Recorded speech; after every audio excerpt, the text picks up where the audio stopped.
Shalom peuple de Dieu, c'est le frère Michael Kankou Meshak. Une fois de plus, je viens avec joie pour parler toujours avec vous de la part de notre Dieu. Et aujourd'hui, nous allons aborder un sujet à laquelle nous avons aussi cette habitude d'en parler. Je vais sans plus tarder lire ce verset. C'est le livre d'Ecclésiaste 11 au verset 1. Je l'ai lu au nom de Jésus-Christ. Jette ton pain sur la face des eaux, car avec les temps tu les retrouveras. Ce verset, vraiment, plusieurs en parlent, plusieurs aussi les lisent. Et d'ailleurs, quand je les lis, plusieurs aussi les connaissaient déjà en avance. Et plusieurs l'utilisent plus quand ils font des appels de fonds. Et ce qui est vraiment déplorable en cela, c'est l'interprétation à laquelle on donne à ces versets. Parce qu'on dit jette ton pain, c'est-à-dire prends ton argent, donne, et avec le temps, tu les retrouveras, plus bonus. Parce qu'il ajoute c'est plus bonus. Comme si avec Dieu, nous faisons de business. Et c'est comme si c'est du bingo ou de l'auto, à laquelle que tu donnes 100 francs et tu reçois 100 000 francs. Et quand tu donnes 100 000 ou 1000 dollars, tu recevras maintenant ou 150 000 dollars. C'est-à-dire, c'est comme si c'est une affaire du business que vous faisiez avec Dieu. Or, nous allons, par la grâce de Dieu, annoncer la parole de Dieu par rapport à cela et aussi dénoncer en même temps ce qui est fausse. C'est en toute simplicité, en toute humilité. Car des fois, il y a aussi des dénonciations qui viennent avec une pensée d'orgueil. Mais ce n'est pas cela notre pensée. Et nous croyons que bien que nous pouvons bien en parler aujourd'hui de cela, Dieu en fera toujours grâce d'autres qui viendra ajouter une portion d'onction à ce dont que nous pouvons parler aujourd'hui. Et la première chose à savoir, c'est premièrement de qui on parle. Qui jette ses pains? C'est qui? Parce que si c'était par rapport à ce dont on nous parle de fois dans des appels de fonds ou quand on cherche à s'aimer, je peux donner un exemple simple à laquelle nous tous aussi nous le connaissons. Quand le Saint-Esprit est descendu au jour de Pentecôte, il y avait des gens qui vendaient leurs champs, qui vendaient leurs maisons et qui amenaient de l'argent aux pieds des apôtres. Et parmi ces gens, il y avait aussi un homme qui s'appelait Joseph, qu'on avait surnommé Barnabas. Et Barnabas aussi avait vendu son champ et il a amené l'argent de ses champs auprès des apôtres.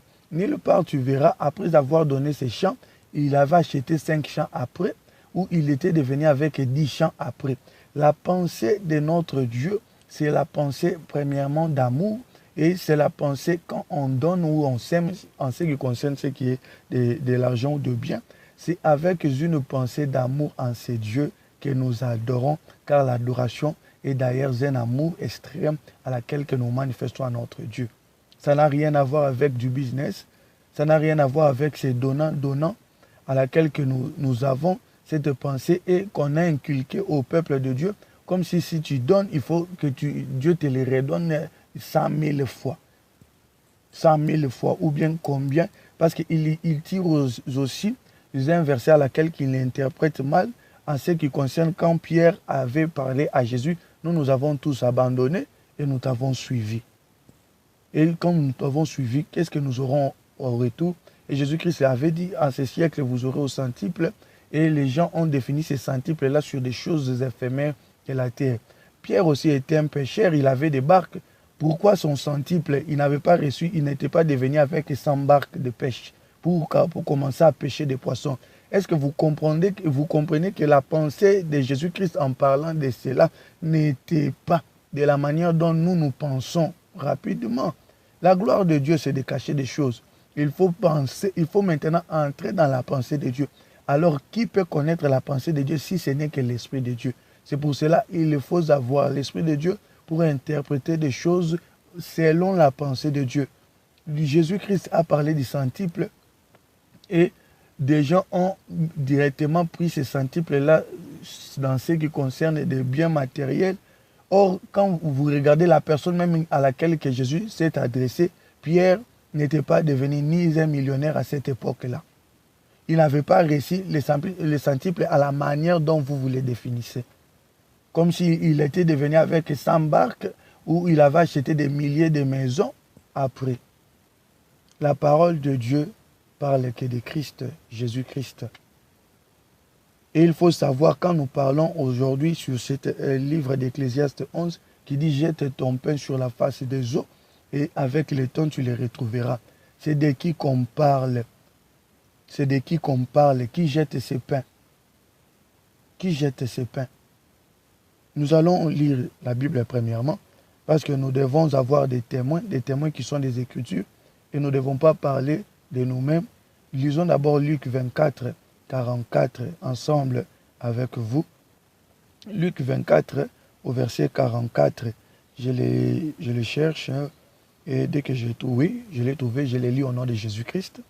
Puis il leur dit, c'est là ce que je vous disais lorsque j'étais encore avec vous, qu'il fallait que s'accomplisse tout ce qui est écrit de moi dans la loi de Moïse, dans les prophètes et dans les psaumes. C'est Jésus-Christ qui l'a dit, qu'il fallait qu'il s'accomplisse tout ce qui est écrit de lui dans la loi, dans les prophètes. Ecclésiaste comme un prophète et Salomon comme un prophète, il a parlé de Christ. Il fallait que ces écrits-là s'accomplissent en Jésus-Christ. Ce n'est pas de l'argent. Ce n'est pas quelque chose à semer de l'argent pour recevoir 100 000 après. Ça n'a rien à voir avec cette pensée.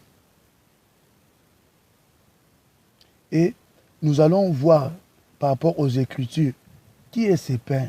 Qui est ce pain qui est jeté sur la face des eaux? Lisons d'abord Jean 6. Lisons Jean 6. Vraiment, nous faisons de nos mieux pour que nous prenions peu de temps. Que nous prenions vraiment peu de temps. Je suis dans Jean 6, au verset 32. Je lirai jusqu'au verset 35 et je sauterai pour lire le verset 51. Je lis au nom de Jésus-Christ. Jésus leur dit, en vérité, je vous l'ai dit, Moïse ne vous a pas donné le pain du ciel, mais mon Père vous donne le vrai pain du ciel. Car le pain de Dieu, c'est celui qui descend du ciel et qui donne la vie au monde. Ils lui dirent, Seigneur, donne-nous toujours ce pain. Jésus leur dit, je suis le pain de vie. Celui qui vient à moi n'aura jamais faim, et celui qui croit en moi n'aura jamais soif. Je saute et je lis le verset 51. Le verset 51 dit ceci, je suis le pain vivant qui est descendu du ciel. Si quelqu'un mange de ce pain, il vivra éternellement. Et le pain que je donnerai, c'est ma chair que je donnerai pour la vie du monde. Nous comprenons que c'est le Père qui a jeté ce pain sur la face des eaux. Les eaux, selon Apocalypse 17, 15, ce sont des nations, ce sont des peuples et des langues. Dieu a jeté son pain qui est Christ dans le monde. Il a jeté ce pain dans le monde. Et avec le temps, Dieu l'a récupéré. Et c'était dans la nuit que Dieu l'a récupéré. Dieu a jeté son pain qui est Christ, qui est descendu du ciel. Et il l'a jeté dans le monde avec un but de donner la vie. Et c'est avec le temps, quand Jésus a terminé sa mission, Dieu est venu la retrouver. Et nous aussi, étant connus de Dieu avant même aussi la fondation du monde en Christ, quand nous sommes aussi membres de ce corps de Christ, nous faisons partie de ce pain.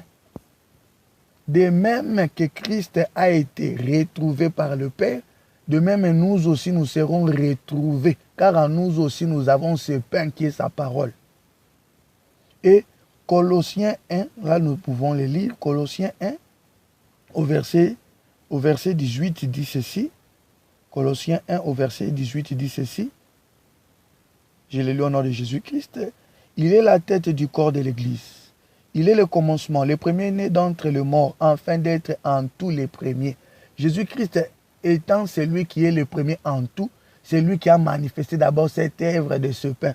Et nous aussi, comme nous sommes membres de son corps, nous aussi, nous participons à cette œuvre que Dieu a jetée sur la face des eaux.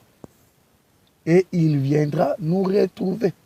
Comme il a fait en Christ, comme Christ est le premier en tout, nous aussi, le Père le fera en nous à cause de Christ. Car Romains 12, 5 le dit, 1 Corinthiens 12, 27 le dit, que nous sommes aussi membres de ce corps de Christ. Et comme Christ c'est lui le pain, nous aussi étant membres de ce corps, nous sommes aussi des pains en Christ.